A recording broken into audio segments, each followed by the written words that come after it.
Eu quero fazer uma referência, que eu estou muito... eu acompanho muito o desenvolvimento do INPI há 48 anos. E eu quero, aqui de público, eu já fiz isso em particular, dar os parabéns ao Cláudio pela gestão que ele está fazendo, impulsionando as coisas que estão ocorrendo, necessárias, que, de certa forma, já deviam ter ocorrido há mais tempo, mas a gente sabe como as coisas funcionam no serviço público. Eu, principalmente, sei que não é muito fácil. O Graça Aranha também, que foi presidente do NPI, também conhece isso.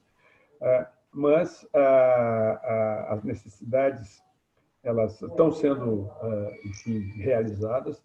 Tivemos grandes avanços, e vamos continuar assim. E eu acho que o que nós estamos fazendo hoje, trazendo o conhecimento de todos, a experiência, e, às vezes, com certeza traremos sugestões, vão engrandecer muito mais o trabalho da propriedade industrial no Brasil, consequentemente o nosso, e com resultado benéfico para as empresas. Então, eu dou boas-vindas a todos como moderador e agradeço muito por ser convidado deste webinar, me honra profundamente. Eu não sei, como moderador, se eu passo a palavra para alguém ou nós temos um protocolo que tem o primeiro a falar. Anuel? Olha, como eu fui designado o primeiro a falar, então eu já me antecipo aqui, agradecendo as suas palavras, Paulo, e saudar aí a todos também, sobretudo aos meus amigos José Graça Aranha, Álvaro Loureiro e o presidente Cláudio Furtado. Antes de começar a falar, eu queria só ressaltar a importância desse tema. A gente vê que a gente tem aqui 3 presidentes, ou 2 deles ex-presidentes do INPI, entrando nesse assunto que hoje voltou a ser importante. O Paulo mencionou os grandes avanços aí, deu os parabéns ao Cláudio, eu também aproveito para fazer a mesma coisa, mas, por outro lado, nós tivemos um retrocesso grande em relação à questão do agente ou do intermediário, como o presidente Cláudio Furtado costuma chamar a pessoa que exerce essa função de ser o intermediário ou agente perante exercendo o procuratório junto ao INPI. Eu sei que o Álvaro, no final, vai entrar mais nesses detalhes, porque ele conhece bem esse assunto. A BAP é a entidade mais afeita a esse tipo de problema. Mas eu queria só dar início comentando aqui que o presidente Cláudio Furtado, já em algumas oportunidades, me corrija se eu estiver errado, presidente, mas ele, com toda razão, vem reiteradamente manifestando o incômodo que ele vem percebendo à frente do INPI com a má qualidade de determinados intermediários ou agentes exercendo essa função, que acabam que são um dos fatores que ocasionam esse problema histórico e crônico do INPI, que agora está sendo enfrentado com êxito, né, que é o do backlog de patentes. Quer dizer, a BPI, eu falo aqui pela BPI, evidentemente, né, o grande incômodo dela nessa questão é esse atraso nos exames das patentes, né, que agora encontrou-se uma solução, mas a coisa precisa se dar continuidade, né? Não é apenas resolver o problema e permitir com que ele lá na frente volte. Isso é uma preocupação grande que a BPI tem e que a má qualidade desses que exercem o procuratório junto ao INPI acaba causando, ou sendo um dos fatores importantes para causar esse atraso pela quantidade de exigências, pela quantidade de solicitações que acabam sendo feitas junto ao INPI, e isso vai atrasando o exame daqueles pedidos todos que são feitos da maneira regular e que nós todos esperamos que isso aconteça dessa maneira. Então, por conta desse incômodo que o presidente Cláudio Furtado já se manifestou em alguns webinars dos quais eu participei, possivelmente em outros também que eu não tenha participado, é que gerou, a gente criou, teve a ideia de promover esse webinar com esse tema. Eu me lembro que, há muitos anos atrás, quando eu era procurador-geral da ABAP, e a ABAP e o INPI formaram uma comissão conjunta para exercer uma fiscalização e uma autorização para esses intermediários atuarem junto ao INPI. Isso durou muitos anos. Quem estava à frente pelo INPI era o Gerson, que hoje está coordenando os recursos lá dentro do INPI. E existia um código de ética, existia um respeito e uma punição àqueles maus agentes. Existia, naquela ocasião, uma interferência muito grande, que eram, a gente chamava até esses procuradores de zangões, que eles interferiam nos processos, nos pedidos de registro feitos por outros escritórios. Então, era um samba do crioulo doido. E isso colocou ordem naquela ocasião, e a coisa vinha funcionando muito bem. Essa comissão mista se reunia periodicamente e exercia lá, tinha um código de ética que faziam valer naquela ocasião, e melhorou muito a coisa. Depois disso, houve uma ação judicial promovida pelo Ministério Público Federal, acabando, né, suspendendo essa profissão do agente. Acredito que o Álvaro depois vai entrar em mais detalhes a esse respeito.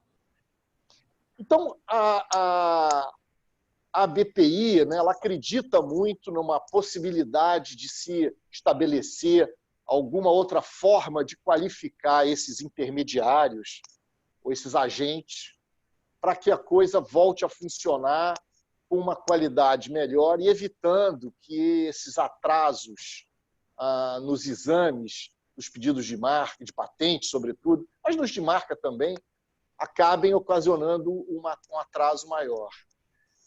Então, a BPI vê aí duas formas de se conduzir isso. Uma que poderia ser se criar uma espécie de um selo de qualidade para qualificar o agente ou o intermediário, e, paralelo a isso, ou alternativamente a isso, né, voltar a se apresentar um projeto de lei criando novamente, restabelecendo a profissão do agente, conforme existem em vários outros países. Talvez o Graça Aranha vá fazer comentários a esse respeito, mas que a BPI entende importante e fundamental para que haja uma qualificação para essas pessoas que atuam perante o INPI, porque nós temos ali certas coisas que são, de fato, mais simples, mas existem outras extremamente sofisticadas que exigem um alto grau de especialização para aqueles que vão atuar frente ao INPI. Então, na parte da BPI, eram esses os comentários que eu gostaria de fazer, e agora vou devolver a palavra acredito que é o Paulo Afonso, para que depois, na ordem combinada, devolva a palavra ao presidente Cláudio Furtado, que é o próximo a falar. Muito obrigado a todos. Muito obrigado. Valdorinho, acho que você abordou o problema fundamental, né? A pedra de alicerce que constrói ou destrói as questões de propriedade industrial. É basicamente isso. Eu lembro quando eu era presidente do NPI, junto com o Daneman e com o Luiz Leonardo e o Rico Nunes, nós tentamos reabilitar, né, a lei que criava o agente da propriedade industrial, que, segundo, na época, ela não tinha sido revogada, mas por questões, enfim, de orientação política, ela tinha deixado de ser aplicada. Já naquela época, isso faz mais de 30 anos, nós tínhamos esse problema em muito menor quantidade do que temos hoje. E qual é aí o que me faz refletir a esse respeito? Não é que se queira cercear o trabalho de ninguém. Não, não é isso. Mas que esse alguém tenha condições de trabalhar, que tenha conhecimento, que seja ético, que saiba orientar, entende? E que tente resolver o problema do cliente, e não resolver o seu problema, que é isso que a gente vê com muita profusão. E eu vou falar basicamente pelo meu estado, mas eu sei que isso ocorre no país inteiro. Então, o que ocorre, que vocês conhecem isso, mas não custa falar mais uma vez, pessoas que passaram por algum escritório, que viram que tem um processo eletrônico de depósitos, enfim, que preenche um determinado formulário, e se sentem capacitados a ir numa junta comercial, no cartório de justiça de documentos, abrir uma empresa e se apresentar como profissionais da área de propriedade industrial. Aqueles que fazem isso, que já passaram por um escritório, que tiveram experiência e que seguiram a sua vida profissional como qualquer um, e que temos tantos, ótimo, isso é muito bom. Agora, tem aqueles que passaram como vento, entende? E que se arvoram a conhecedores. Esses são os predadores. E é isso que a gente tem que regrar. Como foi regrado há um tempo atrás, que nós tínhamos a Comissão de Ética no NPI, que chegou a funcionar, suspendeu alguns escritórios, enfim. Mas isso, enfim, porque a determinação legal caiu, mas eu acho que é um tema importante a gente discutir agora, principalmente que estamos numa fase de modernidade do próprio INPI, e que está sentindo, com certeza, como se referiu o Montori, a essas intervenções indevidas, entende? Para procrastinar processo com um único interesse. Alguém que faz isso para ganhar o dinheiro, que não beneficia ninguém. Sem levar em consideração o número significativo de processos que são encaminhados, sem a menor possibilidade de serem concedidos. Eu acho que esse exame preliminar, esta fase, onde a gente analisa as possibilidades, ela tem que ser mais profunda e tem que ser feita por quem conhece. Com isso, você evita não só entupir os canais do INPI, porque eu tenho que obedecer uma análise, tem que fazer essa observação, mas, sobretudo, fazer com que isso tenha agilidade e resolva, na realidade, um problema que alguém que procure um agente da propriedade industrial precisa resolver, que é uma questão de marca, patente, transferência de tecnologia e tudo aquilo que envolve a propriedade industrial. Então, eu acho que esse assunto realmente é um assunto muito importante. Ele tem que ser, sim, debatido muito seriamente. Passa, talvez, eu não sei, por uma nova lei, uma nova forma. E essa questão do selo, ela pode ser paliativa, entende? E premiar aqueles escritórios que realmente têm capacidade, têm critérios e são reconhecidos do que não fazer isso com outros. Mas eu lembro que o que funciona hoje com muita eficiência é um sistema de venda, né, de assuntos de propriedade industrial. E pela minha experiência, eu lembro aqui que é o seguinte, o empresário não gosta de ouvir não. É difícil você dizer não para um empresário que ele não retruque com alguma coisa. Não, eu quero determinada marca. Não pode, por causa disso, por causa daquilo. E sempre tem uma forma de ele querer ajustar o seu desejo a uma questão de formalidade legal. Muitas vezes, a gente que trabalha nessa área procura orientar que não é dessa forma, e sim direcionar a outro caminho, ou fazer com que ele desista. Agora, aquele que não tem essa formação, que não conhece a legislação, que não conhece os procedimentos, nem os acordos internacionais que muitas vezes protegem marcas, dizem aquilo que o empresário quer, ouve. Imediatamente ele fica maravilhado. E aí ele começa a perder tempo, dinheiro, prestígio, até ele se dá conta lá na frente que ele entrou numa furada. E é isso que a gente tem que evitar. Eu não estou sendo genérico, eu estou falando numa, talvez, minoria, mas que existe e que está causando isso, e talvez tenha ocorrido com todos os escritórios, né, de vocês ou de conhecidos, que passam pessoas assim ao largo do tempo e depois se estabelece com um bom sistema de venda, vendendo ilusões. Então, como moderador e como experiente nessa área que tenho vivido isso, né, eu passo, então, a palavra para o meu amigo Cláudio, que é a última vez que tivemos juntos, um belo jantar aqui em Porto Alegre, no aniversário do nosso amigo Uniman. Por favor, Cláudio. Muito bem.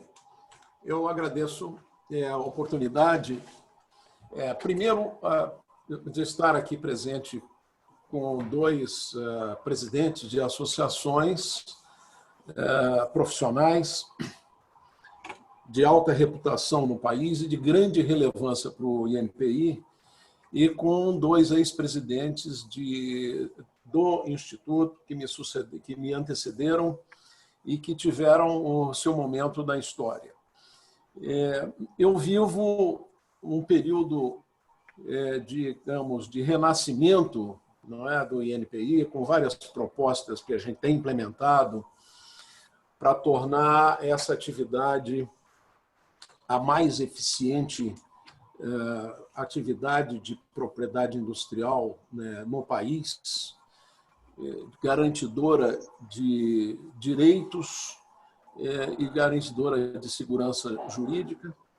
E é evidente que nós necessitamos daquilo que eu chamei, usando um termo de economista, de sistema de intermediação.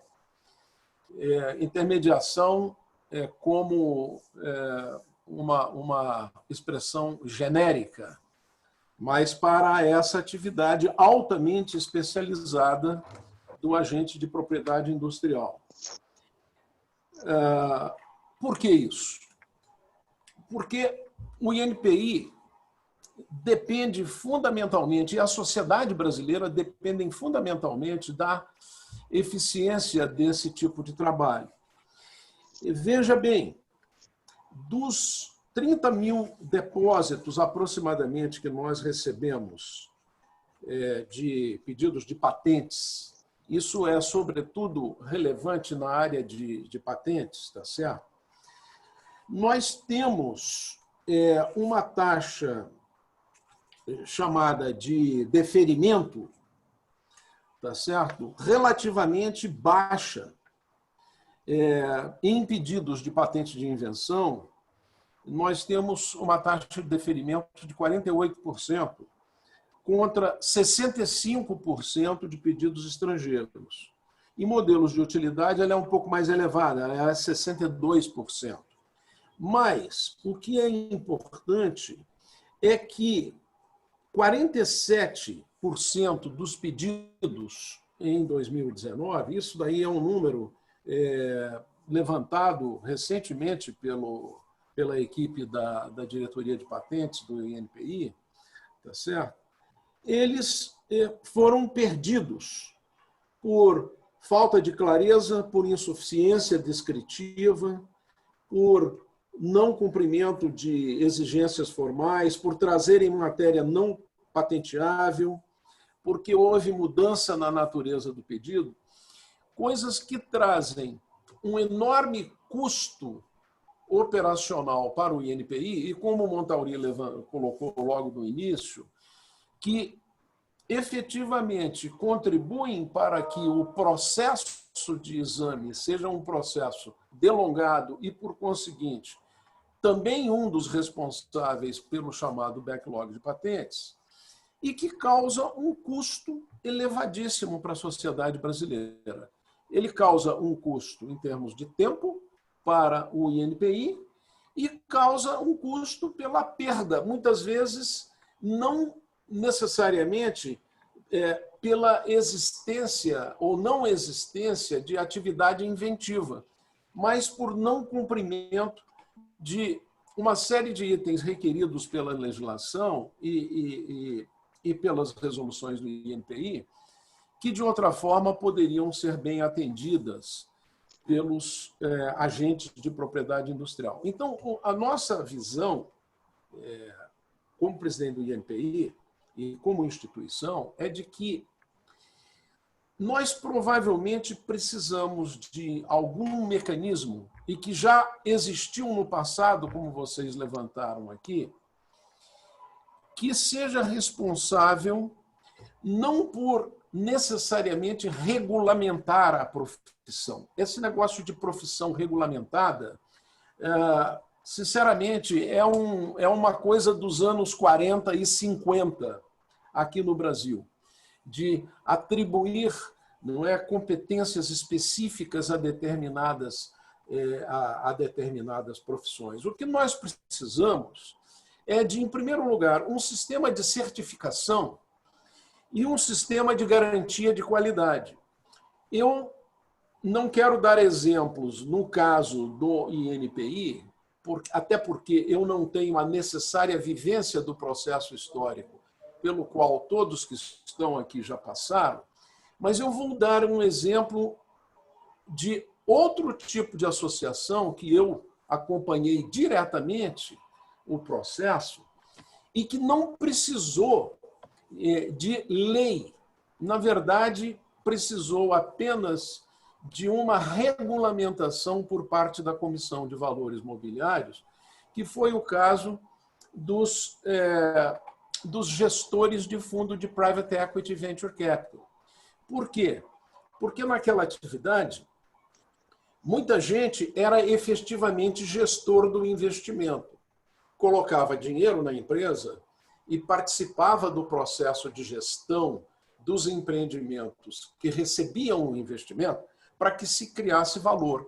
Outros estavam criando fundos de investimento, fundos de private FIPS, não é como se chama, fundo de investimento em participação, com o objetivo de fazer apenas gestão patrimonial e se beneficiar da disposição que adiava a tributação sobre ganhos de capital. Então, o próprio setor, sendo ameaçado pela Receita Federal de vir a ter os seus resultados tributados, fez questão de separar o joio do trigo. Ou seja, quem é que é igual a nós e que pretende desenvolver essa atividade, tá certo? De maneira coerente com os princípios da atividade de Private Equity Venture Capital, como ela é desenvolvida no resto do mundo, e quem é que está se aproveitando apenas de um benefício tributário. Então, eles instituíram uma autorregulação, tá certo? Estabeleceram não apenas código de ética, mas código de melhores práticas, que aqueles que se qualificavam para isso, e aí havia todo um critério de qualificação, neste caso estabelecido pela Comissão de Valores Mobiliários, tinham que aderir e estavam sujeitos a penalidades de um comitê de ética, inclusive de descredenciamento. Isso foi instituído, não foi por, digamos, uma legislação que veio de lá, do Ministério da Fazenda, transformada em lei pelo Congresso Nacional, mas foram as próprias associações que estabeleceram o chamado Código de Autorregulação. Eu acredito muito nessa atividade que regulamenta e requer padrões de qualidade, estabelecendo checks e balances para aqueles que atuam numa determinada área profissional e que seja supervisionado pelas próprias associações, como a BPI, como a BAP, tá certo? Por quê? O interesse é de preservação de uma atividade que é importante do ponto de vista profissional para os associados e que é essencial para o bom funcionamento do INPI. Ora, não faz sentido nós estarmos aqui perdendo, tá certo? 47% de depósitos só no ano de 2019 por conta de problemas que a competência e a boa utilização de elevadas práticas profissionais poderiam estar resolvendo. E mais, muitas vezes, pedidos que entram inadequadamente e que só são eliminados na época do segundo exame técnico por insuficiência descritiva. Eles já entram praticamente natimortos, mas por conta do dispositivo constitucional que dá direito, tá certo, ao contraditório, levam um tempo enorme dentro do INPI sendo examinado, gastando tempo de examinadores de patente, quando já se sabe desde o início que aquele pedido será rejeitado. Então, quando eu conversei com o Paulo lá em Porto Alegre e que no nosso almoço eu tive a oportunidade de aprender dele, que é um efetivo praticante, tá certo? E dessa atuação profissional, ele disse, olha, você não imagina os absurdos que existem por aí. E me apresentou alguns casos. Eu falei, olha, não é possível, tá certo, que a gente venha aqui ficar à espera de uma legislação para isso. Até porque o processo legislativo é um processo muito longo. As associações, tá certo, em conjunto com entidades privadas, podem estabelecer processos de certificação, tá certo? Como, por exemplo, a Ordem de Advogados do Brasil, tá certo? Podem estabelecer certificação por meio de exames, certificação dada pelas próprias associações, pode estabelecer código de ética, como Montauri disse, já existiu não sei em que medida ele é praticado, mas um código de ética que não tenha um poder digamos, de verificar desvios e atribuir descredenciamentos, ele se torna ineficaz. Mas não devemos parar apenas na ética, devemos parar na adesão a um código de melhores práticas de trabalho. Tá certo? E isso é um processo evolutivo. No meu entender, INPI e as associações podem, de novo, tá certo? Fazer aquilo que o Montauri disse que foi feito anos atrás e que teve, no caso do Dr. Gerson, o coordenador da atividade, com grandes benefícios à época, nós, de novo, podemos promover o ressurgimento disso, criando um código de autorregulação, tá certo? E um processo de certificação por uma entidade de reputação ilibada que estabeleça critérios de qualificação, seja com exames e tudo, tá certo? E critérios de credenciamento com base em experiência comprovada, como, por exemplo, é o caso do IBGC, né? Não existe hoje o regulamento da profissão de conselheiro de administração, mas existem conselheiros de administração certificados pelo IBGC e outros que não são certificados. E o mercado faz essa diferença. Então, eu acho que a gente pode caminhar a partir daqui. Daí a importância e o meu cumprimento aos formuladores, aos que propuseram este nosso seminário, tá certo? Dizer que o INPI, por meio de um projeto estratégico que nós chamamos INPI Negócio, está totalmente envolvido, tá certo, em promover a necessária mudança qualitativa no chamado sistema de intermediação. De novo, eu uso o sistema de intermediação aqui como uma expressão econômica de uma atividade importantíssima, tá certo?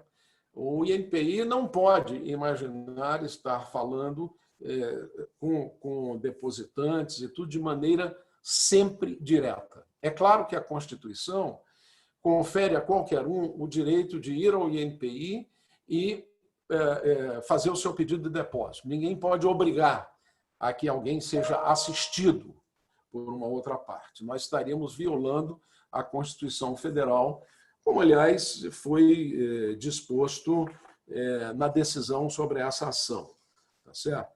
Agora, a ação ela existiu porque justamente se procurou, tá certo, criar legislação, legislar sobre esse assunto. A meu ver, se nós caminharmos no sentido privado, tá certo? Com credenciamentos dados pelas entidades representativas, com órgãos de governança próprios, comitês de ética, comitês que julgam casos, delitos praticados por maus profissionais e tudo, e que descredenciem, eu acho que nós estaremos dando um grande avanço no Brasil e o NPI, a sociedade brasileira, tem tudo a ganhar com isso. Era esse o sentido da minha manifestação inicial aqui. Muito obrigado.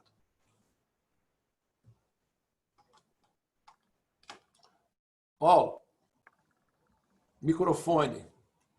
Está sem som. Seu som. Agora sim. Bom, desculpa. Obrigado, Cláudio. Está sendo muito proveitoso esse nosso webinar aqui e nós estamos todos direcionados para o mesmo caminho. Certamente, mais adiante, não agora, mas acharemos soluções que vão resolver esse problema.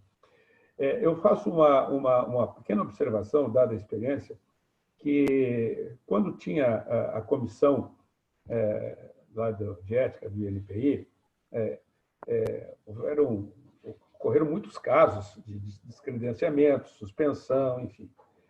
E no meu estado houve um caso emblemático de uma empresa que foi tantas vezes, enfim, atuada pelo Comitê de Ética, e tantas falhas ocorreram que a ABAP expulsou essa empresa e esse agente dos seus quadros. Ou seja, uma atitude digna de uma entidade que pretende e precisa manter a sua linha, a sua credibilidade, expulsando uma laranja podre. Ocorre que, simplesmente, esse ato da ABAP, que foi elogiado por todos os que trabalham na área, foi um ato simbólico no nosso meio, porque continua a empresa com todos os erros, continua cometendo erros maiores ainda, e não é filiada a nenhum organismo. Ou seja, a ideia de a gente ter alguém, um organismo que coordene isso, como, sei lá, o CONAR, como tem alguém aqui no chat sugerindo, pode ser alguma coisa como a OAB, que o Cláudio falou, mas que, evidentemente, tenha uma ação de frear, não é punir. O punir, entende? Pune e não resolve. Não, frear a ação predatória. É isso que a gente tem que trabalhar. Não é frear, o cara foi expulso, recebeu uma multa, não sei, paga. É complicado. Também, burocratizar todo esse processo, nós temos um país burocrático, com tantas leis, tantos regulamentos, a gente tem que simplificar isso. Mas a melhor coisa que tem é que as pessoas, para começar a trabalhar, tenham ética. Isso é que fundamenta toda e qualquer atividade, indiferentemente da nossa aqui, mas toda e qualquer, que temos também bons e maus profissionais. Mas isso é importante, que nós estamos falando, e eu acho que a gente vai chegar, sim, num denominador, porque nós precisamos moralizar e dar segurança para a área empresarial. Eu acho que agora é o Graçarenha que fala. Meu amigo Graçarenha, por favor. Caríssimo Paulo Afonso Pereira, PAP, caros amigos, Cláudio Furtado, Luiz Edgar, Álvaro Loureiro, acho que esse assunto hoje, esse momento é muito oportuno, se discutir essa questão, um assunto relevante, um assunto que eu até achei bom ouvir antes o Cláudio, NPI, para me atualizar um pouco, quer dizer, para, enfim, entender um pouco quais são os problemas, quais são as dificuldades que se passa hoje em dia, né? E essas dificuldades, como vocês mencionaram, tem dois aspectos, né? Um é a dificuldade de se controlar, se ter um mínimo de qualidade no sentido de no sentido de representar bem os clientes, né? Os usuários do sistema, no sentido de não atrapalhar o trabalho que o INPI realiza e também controlar, quer dizer, o terceiro ponto seria controlar as ações, digamos, talvez pouco éticas, né? No meio de uma profissão, no meio dessa representação. Quer dizer, basicamente, prejudica o INPI, prejudica principalmente aqueles titulares dos direitos e desvaloriza a profissão. Desvaloriza a profissão na atuação da propriedade, da defesa dos direitos da propriedade intelectual. Eu acho que essa questão ela deve ser vista. O Cláudio Furtado mencionou um ponto muito importante, a questão da possíveis soluções, talvez não a adoção de uma lei, um processo muito longo, mas mencionou a regulamentação da Comissão de Valores Imobiliários, estabelecer uma autorregulação. Mas acho que qualquer que seja o caminho, ele deve ser um caminho examinado sob o ponto de vista técnico, né? Sem preconceitos, sem ideologia. E o Paulo Afonso sabe bem, quer dizer, muito disso, e todos nós aqui sabemos que muito do que se refere à propriedade intelectual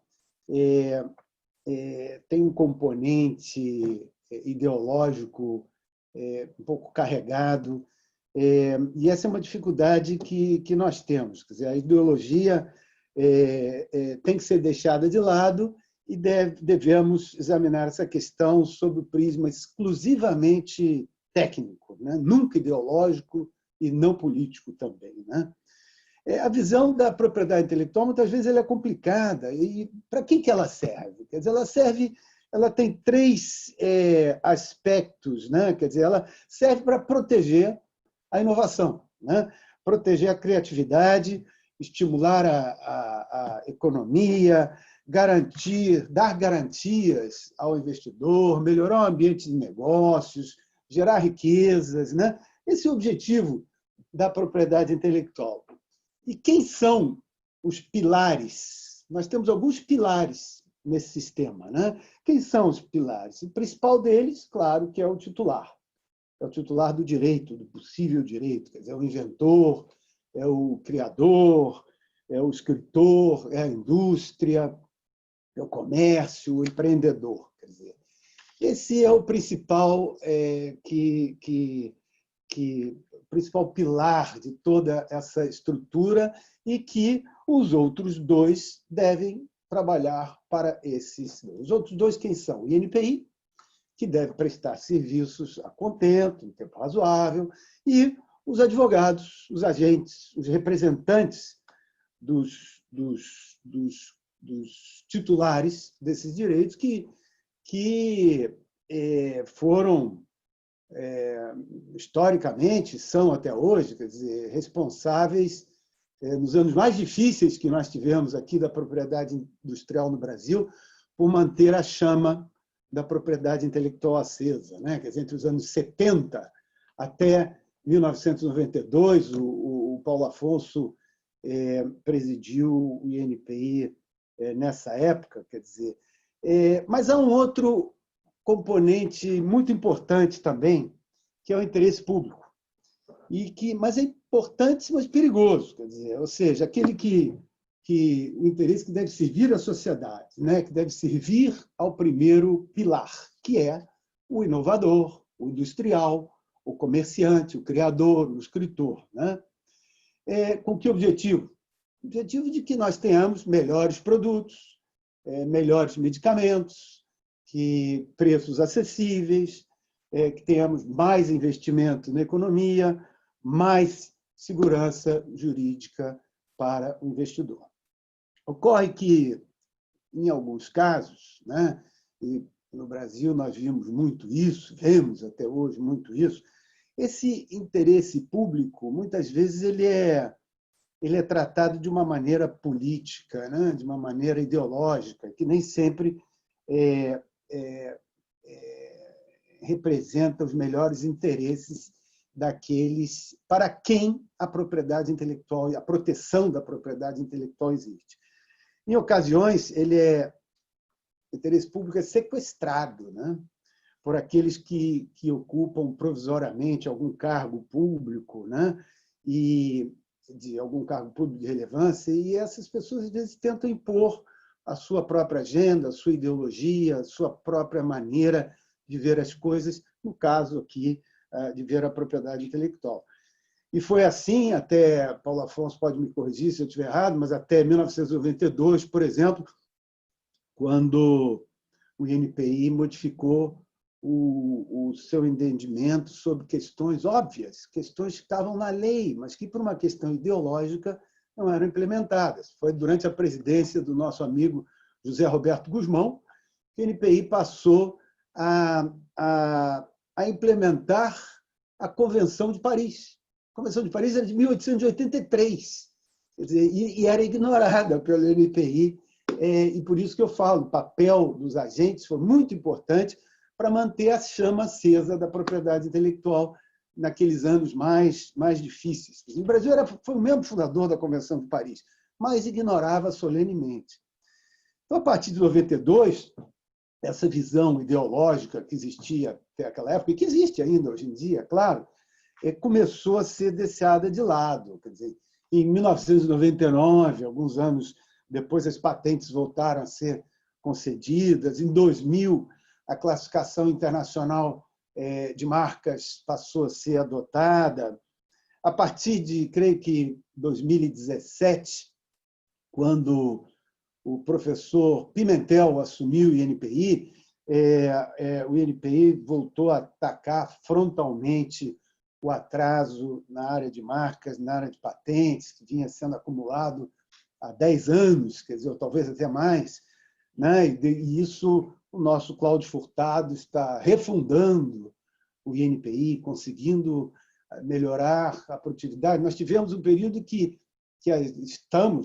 as marcas hoje em dia levam 6, 7, 8 meses para serem concedidas, né?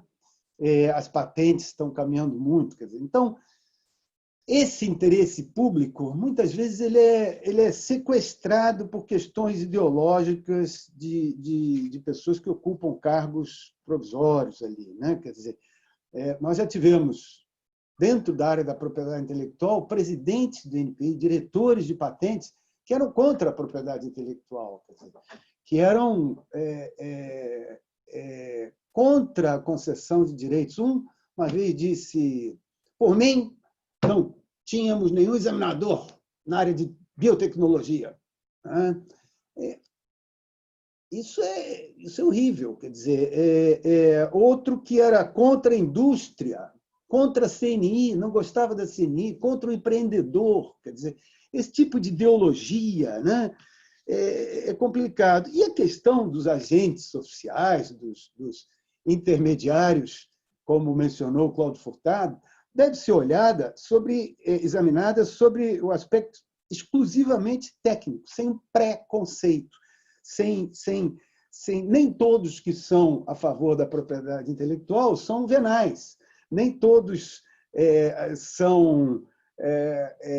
que são a favor da propriedade intelectual não defendem a indústria nacional, muito pelo contrário, quer dizer, muito pelo contrário, a propriedade intelectual existe para defender a indústria nacional e a indústria de todos os países, né? Assim como, generalizando, que nós vemos, quer dizer, que nem hoje em dia, né, os ambientalistas são todos comunistas, quer dizer, nem todos os ambientalistas são comunistas, nem todos os organismos internacionais são tomados por comunistas, né? Quer dizer, nem todos, aliás, nenhum organismo internacional atenta contra a soberania dos países. Quer dizer, são organismos que são member-driven, né? Que são conduzidos pela vontade dos Estados-membros, né?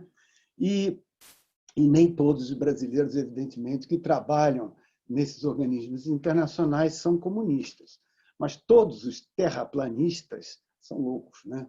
Enfim, mas o que eu queria dizer é que entra governo e sai governo, nós sempre temos esses essas pessoas, né?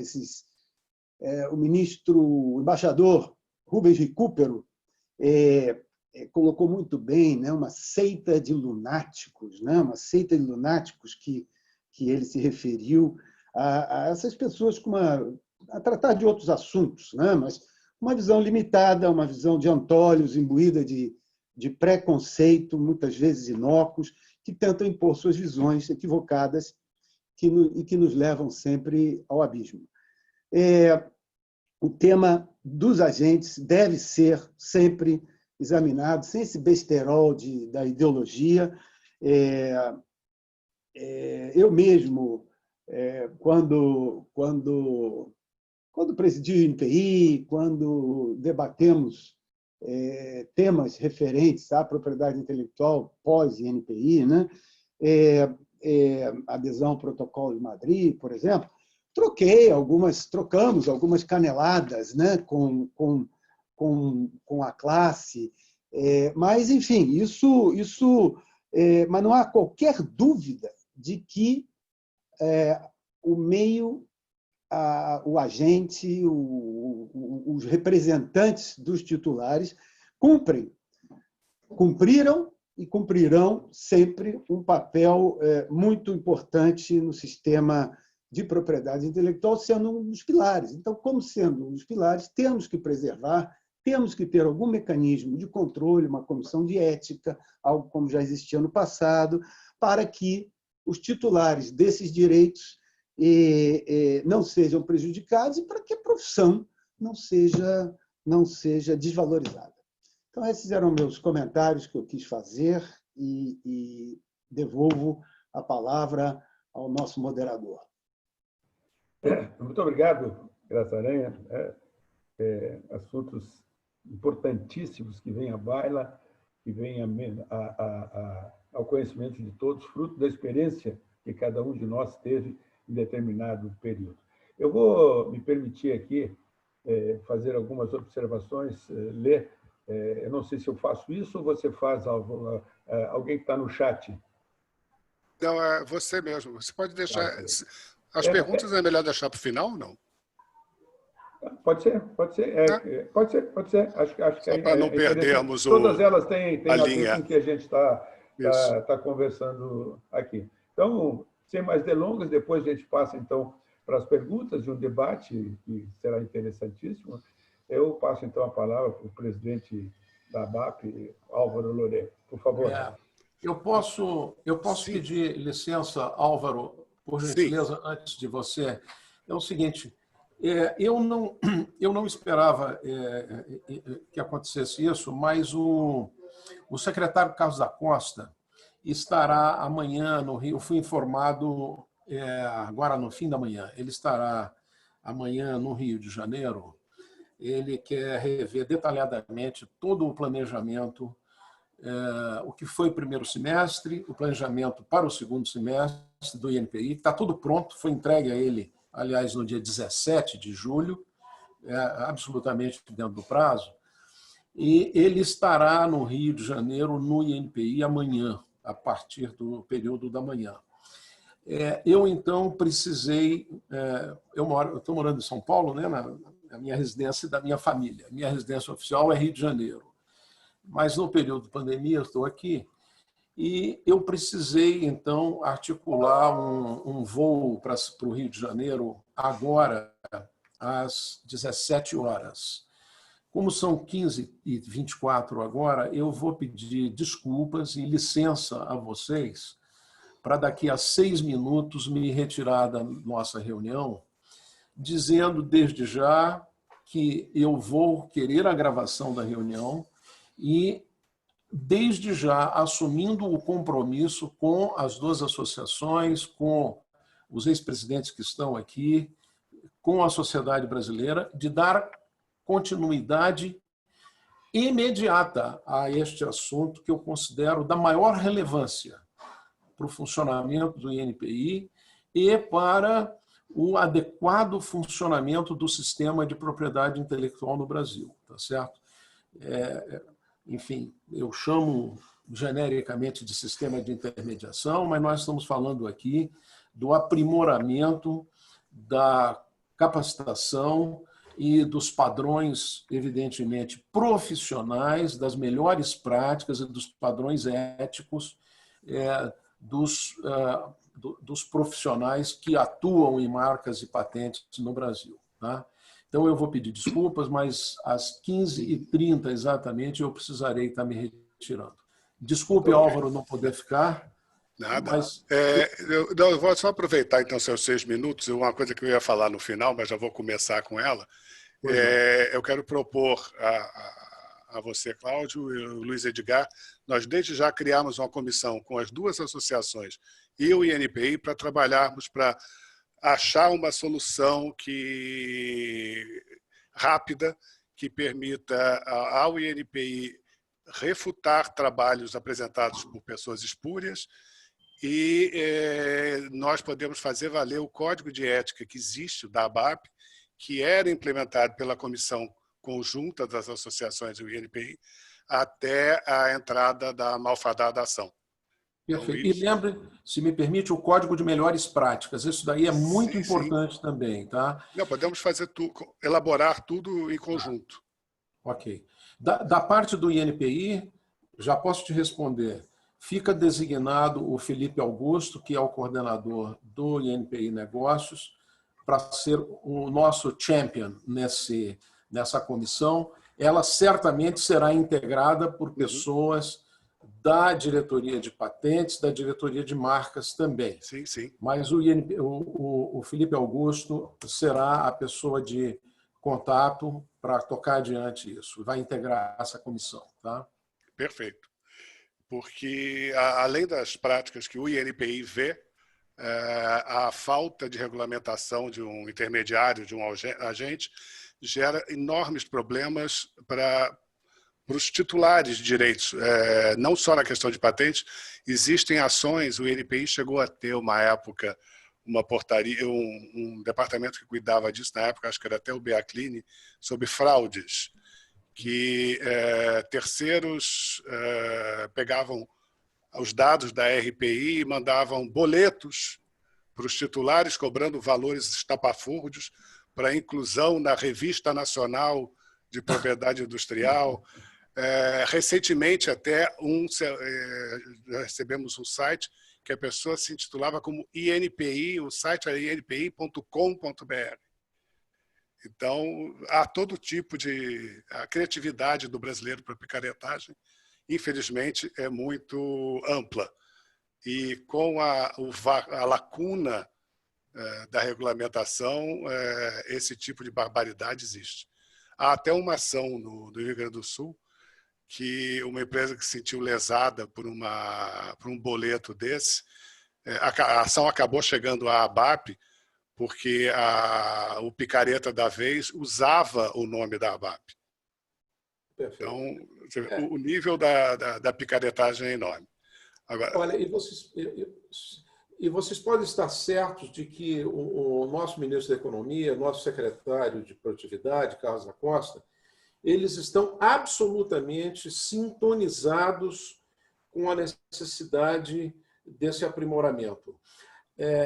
Se for necessário alguma regulamentação, até mesmo, eventualmente, alguma coisa como uma medida provisória, isso está absolutamente dentro da pauta prioritária do Ministério da Economia. É interessante, porque existe um entendimento que o decreto-lei o último a regulamentar a profissão, que é de 46, que é o que criou o DNPI, ele está em vigor. A discussão é ele foi ou não recepcionado pela Constituição. Essa lacuna que foi preenchida pela portaria do então ministro Dornelles em 98, que foi questionada a partir de um parecer de uma procuradora da AGU que estava lotada no INPI, que gerou a ação. A ação em segunda instância, a decisão foi negativa à ABAP. O INPI e a ABAP entraram com embargos. Como a gente está falando do TRF de São Paulo, estamos há 2 anos esperando uma decisão sobre isso.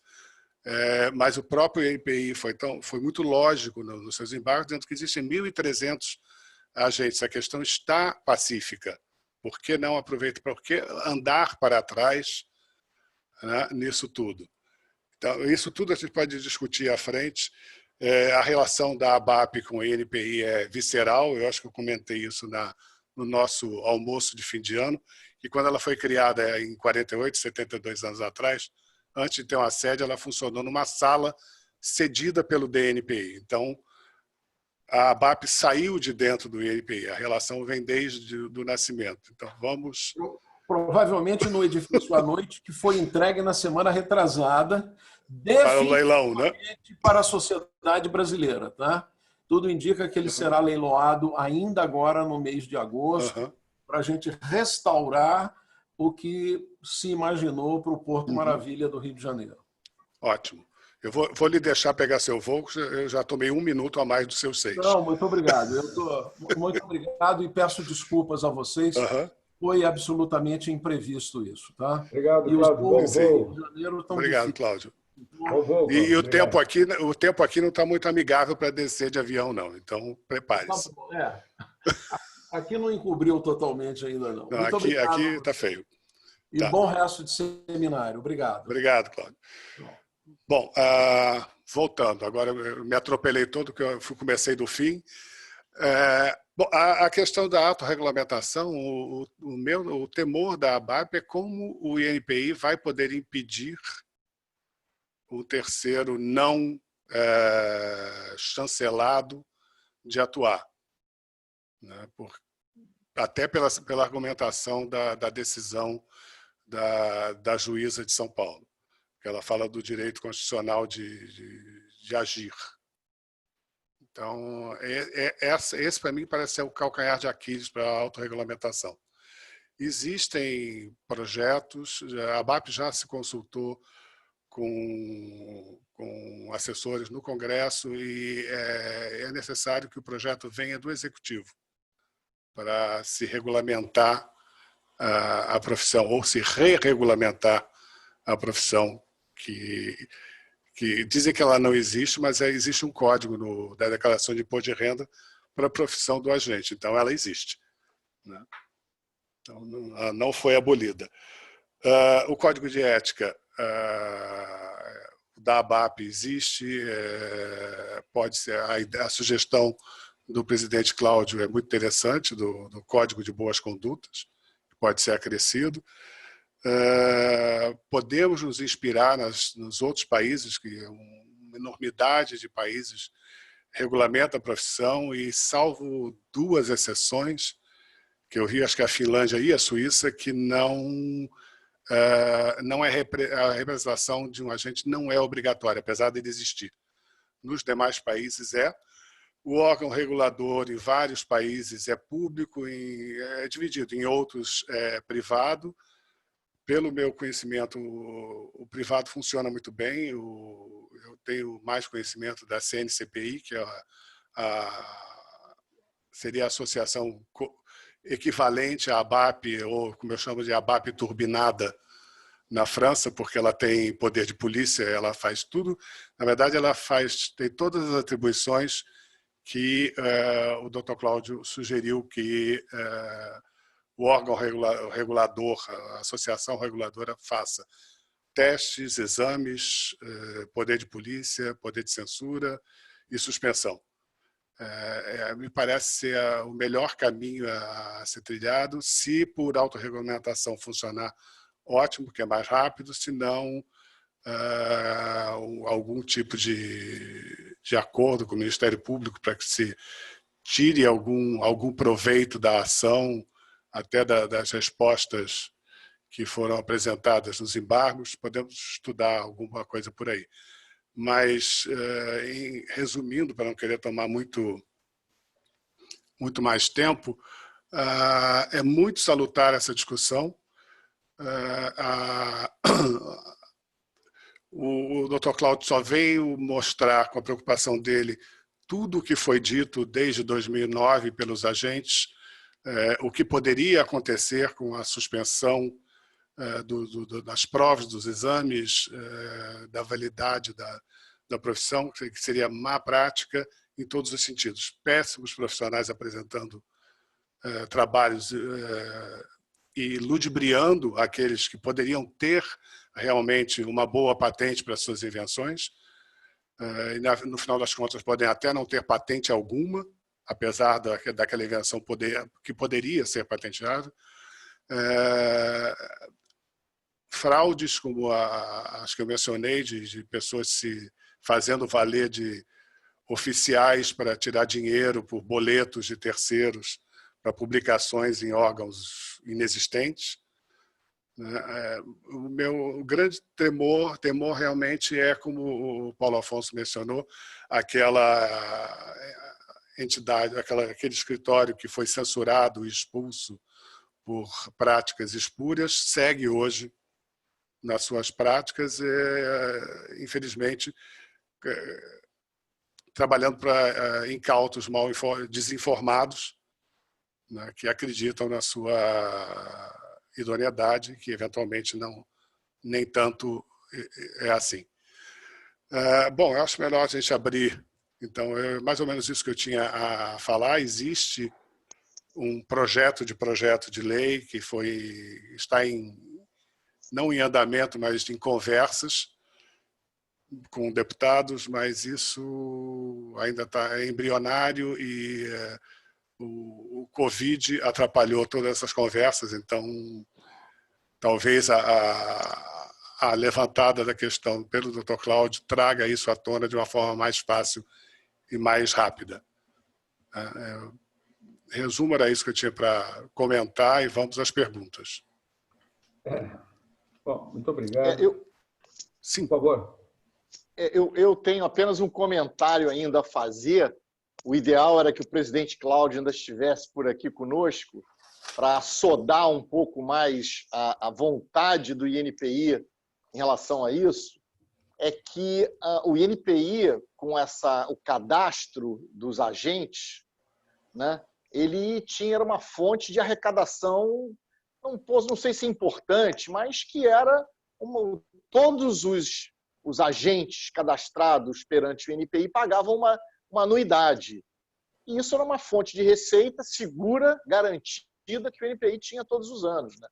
Então, era bom a gente também, Álvaro, de alguma forma, sim, fazer essa informação chegar ao presidente Cláudio Furtado, via o Felipe, para que eles também se animem mais com isso. Sim, né? sim. Sim, é verdade, porque tanto as provas quanto a anuidade eram pagas ao INPI. É uma fonte de receita. Sim. A taxa a anuidade do agente era paga ao INPI, não à BAP nem à BPI. Salvo engano, o critério que se adotou lá atrás para cadastrar aqueles que poderiam se qualificar como agentes foi a comprovação do exercício do procuratório junto ao INPI nos últimos, há pelo menos 5 anos, e depois aqueles que não estariam dentro dessa qualificação, existia uma vez por ano, ou uma vez a cada 2 anos, já não me lembro mais, uma prova para que eles prestassem e pudessem se qualificar. Sim, a prova era realizada no INPI era organizada para BPI, pelo INPI e pela BAP. Isso o Graça Aranha deve se lembrar, porque é a época que ele era presidente. 98, final de 98 é a portaria, até se criar tudo, você era o presidente na época. Funcionava muito bem.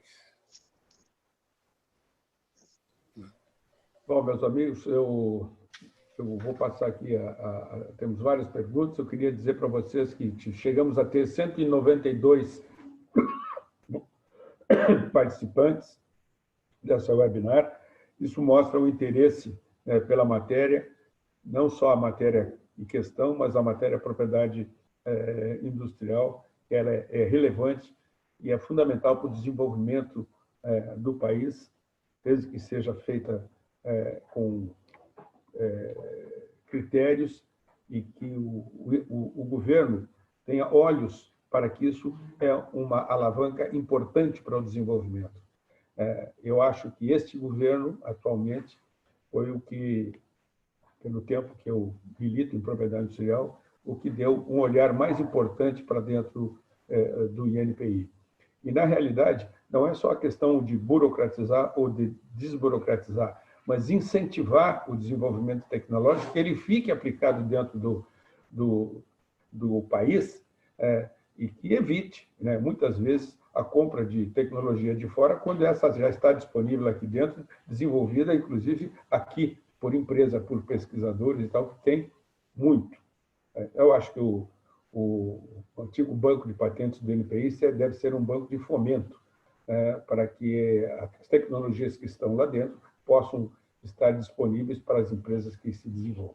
O Casarei fez um comentário ali que eu só queria fazer um ponto em cima. Eu fui presidente da comissão interministerial do governo brasileiro que fez o projeto da atual lei, que teve 732 emendas e levou 5 anos para ser aprovado. Mas o fulcro, né, o principal da construção desse novo projeto de uma lei era para se conceder patente farmacêutica. Essa era a base. E quando se fez a primeira reunião no Ministério da Economia, se queria fazer uma alteração no Código da Propriedade Industrial, concedendo patente farmacêutica. E, naquela ocasião, eu falei o seguinte, que eu não via benefícios em fazer mais um remendo no Código da Propriedade Industrial, que ele vinha sendo remendado, né, durante muito tempo, e que a gente deveria, à luz do que estava acontecendo, enfim, no mundo inteiro, enfim, os avanços nessa área e novas legislações de outros países, nós devíamos criar uma nova legislação e não fazer um remendo do Código antigo. Mas, naquela ocasião, eu ainda fiz a seguinte provocação. Eu pergunto, e qual a política industrial que vai ser feita para o setor? Isso foi em 1990. Política industrial para o setor. Não só do setor farmacêutico, mas do setor produtivo como um todo, que nós estávamos alterando. E nós não vimos isso ocorrer, né? E, muitas vezes, aquilo que pode ser a grande alavanca de desenvolvimento desse país, como ocorreu em países que nós usamos sempre como exemplo, né? Coreia, Japão, agora a China, enfim, ficou adormecido no nosso banco de patentes, simplesmente para consulta de similaridade ou colidência. Eu acho que isso seria também interessante, não é o tema de hoje, mas seria interessante, já que se está numa grande discussão, voltar um pouco, né, para atenção para isso, né, que talvez teria um grande suporte para a capacitação de quem vai agir dentro desta linha. Eu vou fazer algumas perguntas aqui, praticamente grande parte delas se referem, na realidade, ao apoio a que se faça algum tipo de trabalho, de ação, para minimizar esse problema que nós estamos discutindo, né?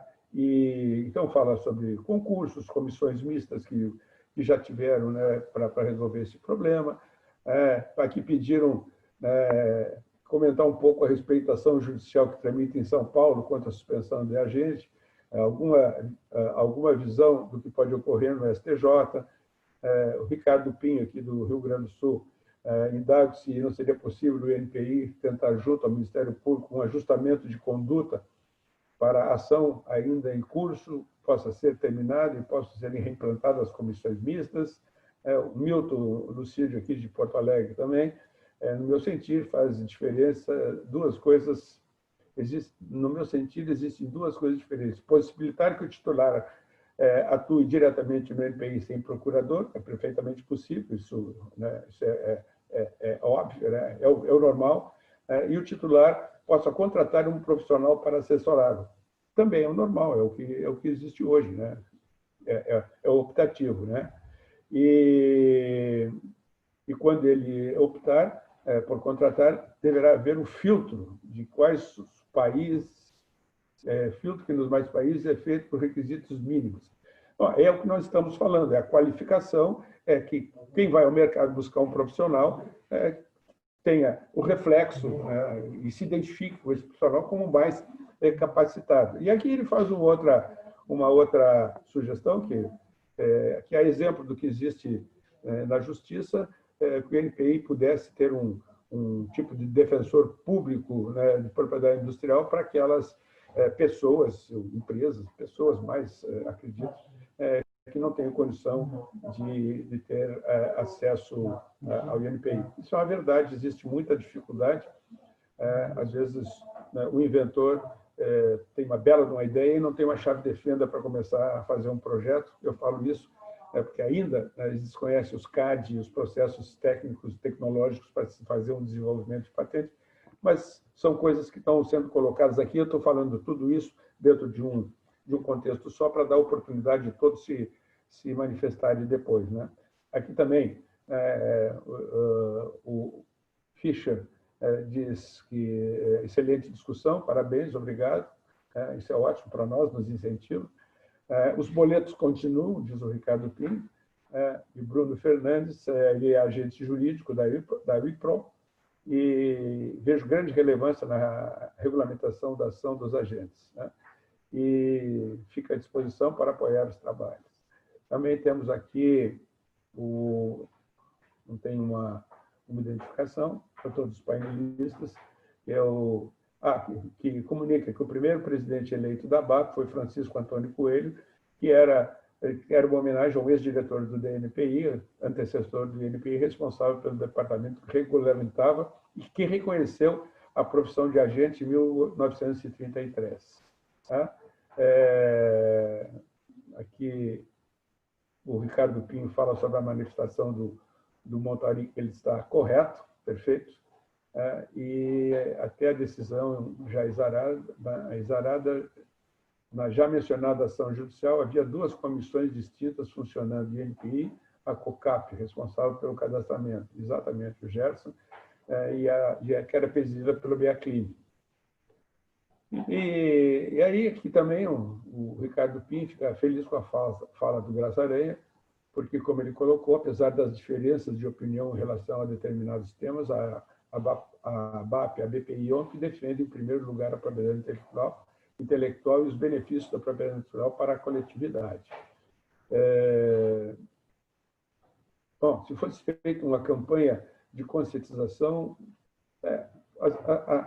às vezes funciona, mas campanha, se ela não for perene, entende? Hoje ela vale, amanhã volta à prática, porque, infelizmente, a habilidade, né, de se burlar, entende? Ela é extremamente criativa, né? O Álvaro falou, quando começaram a aparecer os boletos, em seguida tinha umas 10 empresas, né, vendendo, né, facilidades inexistentes, né? E pessoas desqualificadas, né, que exercem atividade de procurador no INPI, fere o princípio da constitucional da moralidade, esculpido no artigo 37. Nesse sentido, deve a administração pública, através do legislativo, regulamentar a profissão.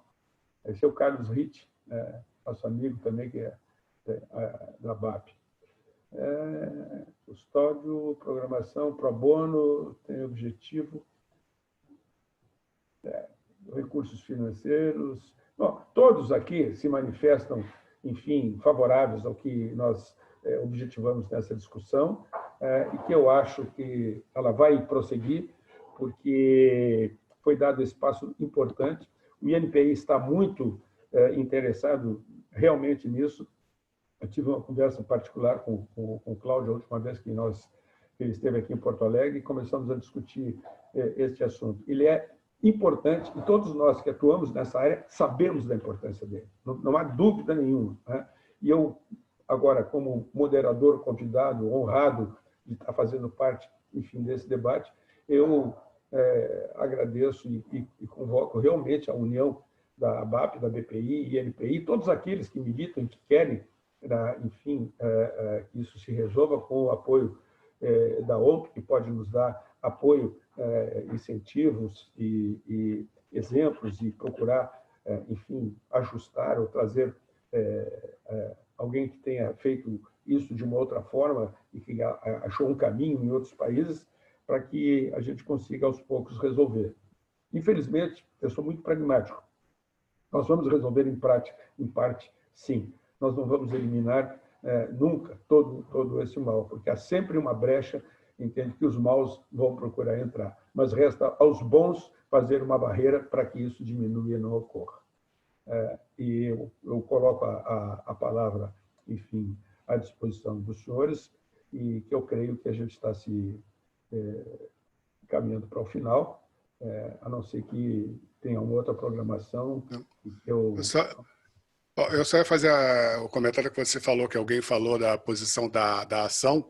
Sim. A ação ela foi julgada em segunda instância em São Paulo, negando o provimento aos recursos da ABAP e do INPI. E, como eu mencionei, os dois apresentamos embargos e estão para a decisão desses embargos desde 2018. Não, desde 2019, desculpe.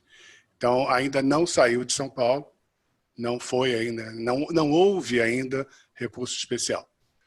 Tá? E é só uma observação, depois que você terminou de ler os comentários, há um comentário da doutora Márcia Nunes, no final, parabenizando a discussão. Não sei se você quer ler. Não, leia, por favor. Parabéns da doutora Márcia, dizendo que os agentes são fundamentais para o desenvolvimento do tema e para a correta preservação dos direitos de todos os titulares. Uma opinião avalizada da doutora Márcia Nunes merece sempre um comentário. Muito obrigado, dona Márcia. Vejamos que nós já temos um alinhado do outro lado. Exatamente isso.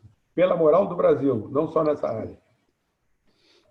Sim, sim. E como o Ricardo Pinho está lembrando, a profissão, eu tentei comentar isso, a profissão não está suspensa. A discussão é se aquele decreto de 46 pode ser regulamentado novamente e como, já que a Justiça entendeu que a portaria do então ministro da Economia não poderia regulamentar a questão naquele momento.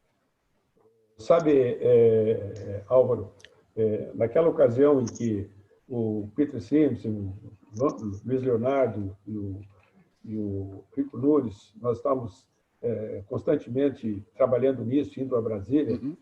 Eu lembro que em uma ocasião nós estivemos com o procurador da República, o Dr. Ferro, se não me falha a memória, naquela época, era o nome dele, e ele entendeu e favoravelmente estava encaminhando para que a solução fosse encontrada. Quando, politicamente, o governo interveio e disse, não, deixa como está. Ou seja, alguém falou aqui que politicamente intervém em coisas que muitas vezes não são para o nosso bem. Mas é uma questão histórica. Aí, doutor Ferro, acho que já subiu para o segundo andar, mas foi uma pessoa que ajudou bastante a BAP, a BPI, eu tenho recordação disso. Ok. Vocês têm algum comentário, Montauri, enfim, sobre o que foi comentado aqui, alguma sugestão, algum outro comentário? Afinal de contas, faz horas que a gente não se encontrava assim, tanta gente junto, né? E dá saudade. O que é ruim nessa pandemia não é que a gente não possa se encontrar. Isso é bom, assim, nos encontramos aqui. O ruim é que a gente não tem o calor humano. Isso é fundamental. Isso é uma coisa que a gente vai fazer lá no futuro. Por favor, a palavra está à disposição e, se não tiver mais alguém, a gente encaminha para o final. Por favor. Eu tenho apenas, Paulo, um pequeno comentário aqui que eu acho... Até agradecer a participação da doutora Márcia Nunes, juíza federal conhecida de todos aqui no Rio de Janeiro, porque a opinião dela é uma opinião absolutamente isenta, né? Que nós todos aqui temos os nossos interesses, né? Que convergem para que seja regulamentada de alguma forma essa questão. A doutora Márcia Nunes, juíza federal, vem corroborar com essa questão conosco. Então, acho muito importante a opinião dela aqui dando força para esse tema que nós estamos discutindo. Então, agradecer não só a participação dela, como o comentário dela, que é muito importante aqui para esse nosso grupo.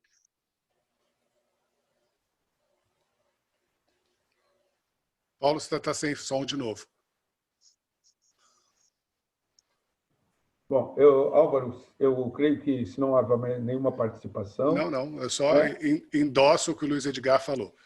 Tá ok. Então, parabéns à doutora, que é juíza, enfim, aí do Rio de Janeiro. Que bom que a senhora pense dessa forma. Espero que a senhora consiga multiplicar esse seu pensamento pelos seus pares, o Brasil inteiro, que é muito importante. Por uma questão, um detalhe, propriedade industrial é uma área muito específica, um conhecimento muito específico. E muitas vezes os julgadores, a área judiciária, principalmente quem trata dos processos, interpreta ou não interpreta corretamente o que a lei, enfim, dispõe, e nós temos, enfim, decisões, às vezes, que não são compatíveis. Mas isso faz parte para um outro webinar, um outro capítulo. Então, eu, como moderador, eu agradeço mais uma vez, agradeço as pessoas que estiveram conosco, foram mais de 190 pessoas. Agradeço muito ao Álvaro, que eu conheci hoje via webinar, ao meu amigo Graçarenha, de longa data, que a gente tem a oportunidade de estar junto mais seguido, ao Luiz Edgar, que eu conheço também de longa data, um gentleman que, em determinada ocasião, abriu um espaço na sua agenda para me receber no Rio de Janeiro, para tratar de um assunto que nem era de um cliente meu, mas era importante. Obrigado, Luiz. E obrigado a todos vocês, aqueles que estão nos assistindo, e a todos os agentes da propriedade industrial sérios, entende, que trabalham pelo bem desse INPI, pelo bem do Brasil e pelo bem dos assuntos dos seus clientes. Muito obrigado. Tenham um resto de semana muito bom e fiquem com Deus. Obrigado, boa tarde. Obrigado.